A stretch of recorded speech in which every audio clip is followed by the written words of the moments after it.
2003, I lived and worked in the Amazon rainforest.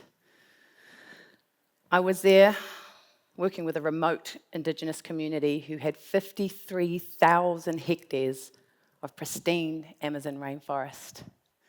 The only reason we could get there was Shell had kindly put a landing strip. There was an offer on the table for their 53,000 hectares.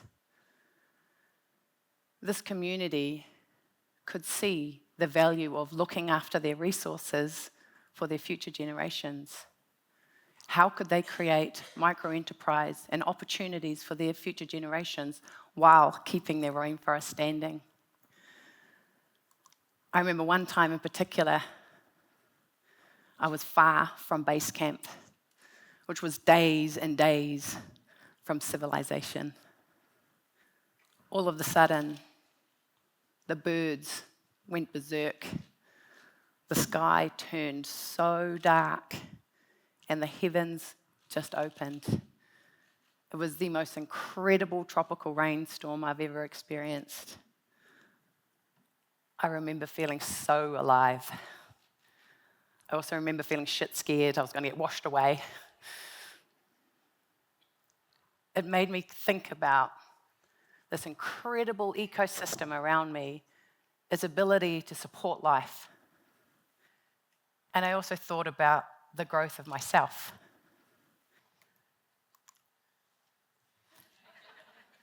See, for many people, a trip to the Amazon rainforest is stuff childhood dreams are made of. And sometimes they may have even told people that that's what brought me there. But the truth is I was running away. I was a gnarly teenager. I've apologized to my mum so many times. I now have 3 children, 16, 13, and 11. And there's this weird and wonderful thing that kind of happens in the teenage years, and you kind of don't recognize them anymore. I made it through school, ended up studying biology at university, but I was spending more time in the university bar than in my classes. I was staring down a path that I did not want to be on. And I asked myself, who am I? What do I stand for? I could continue on this path of self-destruction, but instead I chose to go volunteering or running away. For me, that was life-changing. And the lessons that I learnt while I was there that I'm still probably uncovering. I started as a volunteer, then got the job of an intern, and then I was the science coordinator.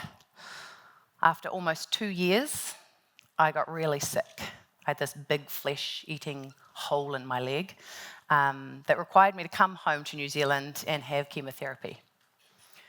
I was the second person in New Zealand to have this disease, and they say every cloud has a silver lining, and for me, it was meeting my husband, Tani.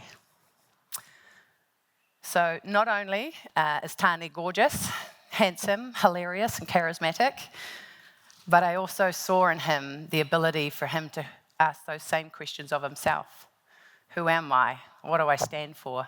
Who do I want to be in this world? Tani's whanau had an incredible business called AgriSea. And so we moved to Paeroa and rejoined his family business.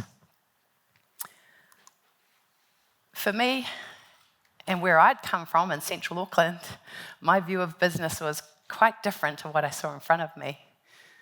My grandfather was a businessman. He was chair of TVNZ, Watties, Turners and Growers. My dad used to work for Chase Corporation, a futures trader, until the 87 share market crash turned his life upside down. I had to relearn and train my brain after a life of mispronouncing te reo Māori, from saying Tauranga to Tauranga, from saying Manukau to Manukau. And it's a journey I'm still on. For me, this world of te ao Māori gave me some understanding around the world that I was seeing around me.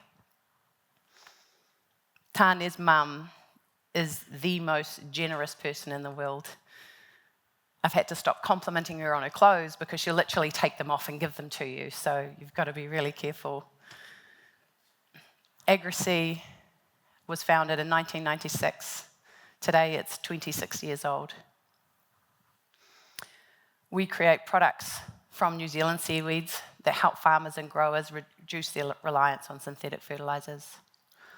And we also do a whole lot of other funky stuff that I'll get to.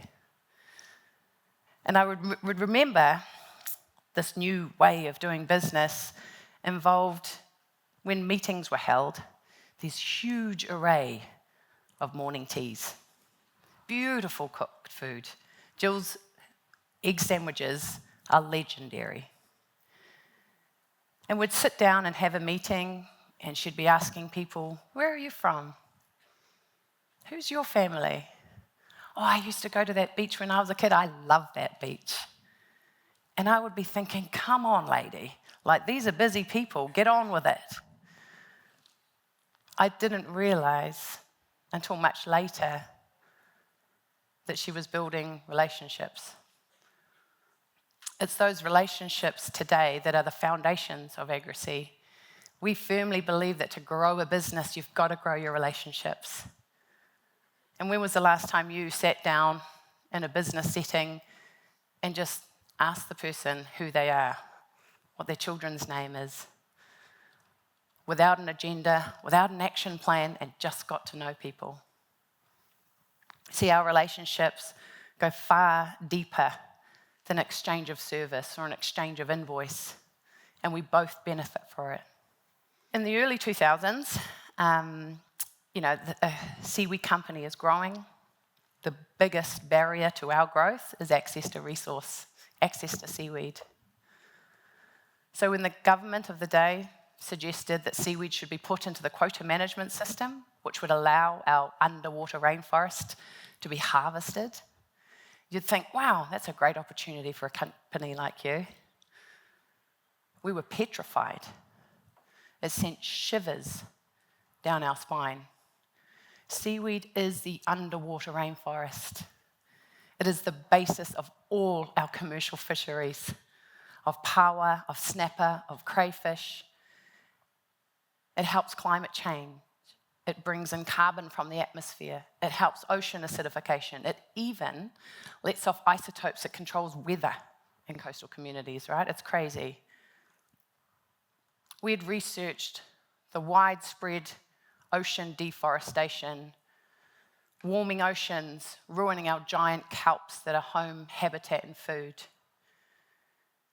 And so we worked really hard to try and stop seaweed getting into the quota management system as the quota management stands.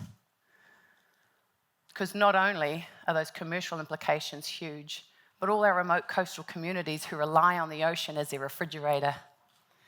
We've had our challenges. It's been a real journey the last 16 years that I've been involved in AgriSea. We've had our ups, we've had our downs. We've been called snake oil. Seaweed's been touted as nothing but water in a drum. And so it's been quite exciting. I think in this conference alone, I've heard the word seaweed maybe 7 times. So we're starting to get friends. It's pretty cool.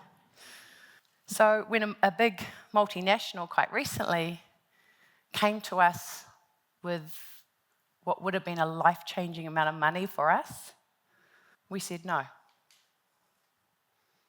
And we said no because we looked at their practices. What did they stand for? Why are they growing their business? Who are they? And it did not match with ours. That doesn't mean that we're never going to take partners, that we're never going to look at ways that we can grow with other people, but we're going to do it for the right reason, and it's not going to be money. My favourite saying is often attributed to Bob Marley, and it says that some people are so poor, all they have is money. Today, in 2022, AgriSea is growing its influence. We're growing our people. Our people are our family. I cook lunch for them every Wednesday, so I'm in trouble today. In fact, sometimes when we're interviewing for new staff, we warn them that we sometimes call ourselves the seaweed mafia, because once you're in the family, you never leave the family. In fact, we've got one of our staff members who's with us for the third time. They keep coming back. In autumn alone this year, we've had a 200% increase on sales year on year. We're exporting to 5 nations across the globe, selling products for honeybee gut health through to biostimulants for viticulture. We're managing multi-millions of research projects, from seaweed infrastructure, growing it on land, on sea, turning our waste streams into nanocellulose crystals and hydrogels. These are all from the relationships, the partnerships, and the way that we do business. All of a sudden, MPI want to come to us and talk to us about how to manage seaweed, because we've held our ground to what we think is right. I'm sure there's been times in your life and your business that you've kind of known something to be true, and that's been challenged. Hold on to that knowing. Hold on to that knowing. See, we've got this weird thing, right, as humans. We think we're saving the planet. We're trying to save ourselves. The planet will be fine without us. It's humans that we're trying to save. This is just an example. We talk about the biocircular economy. So this project is getting started in Kopu, near Thames, and it's using all the excess nitrogen and phosphorus that's running down Waiho River out into Te Kapo Moana to grow seaweed on land. So if we can harvest this seaweed weekly, return it into biostimulants for land use to reduce synthetic fertilizers and clean up the planet at the same time, that's where those opportunities around looking after the environment or looking after ourselves can come. So when I was asked to come up with a title for my talk today, I came up with this: Building a Sustainable and Ethical Business. But building, to me, is like taking bits, resources from around the place and putting them together in a fashion, often predetermined. And so I think I was wrong with the title. It should be growing. Because when we grow something, we provide it enough air, enough nutrients, enough nourishment, the right conditions for things to reach their potential.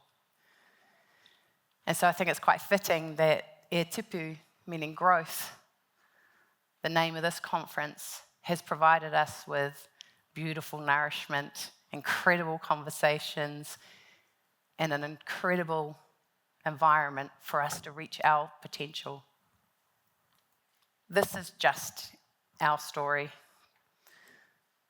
This is just the way we do business. And sometimes we've tried like the grown-up way, and it's like an ill-fitting jacket. It's just itchy and scratchy, and it didn't work for us. We've made mistakes.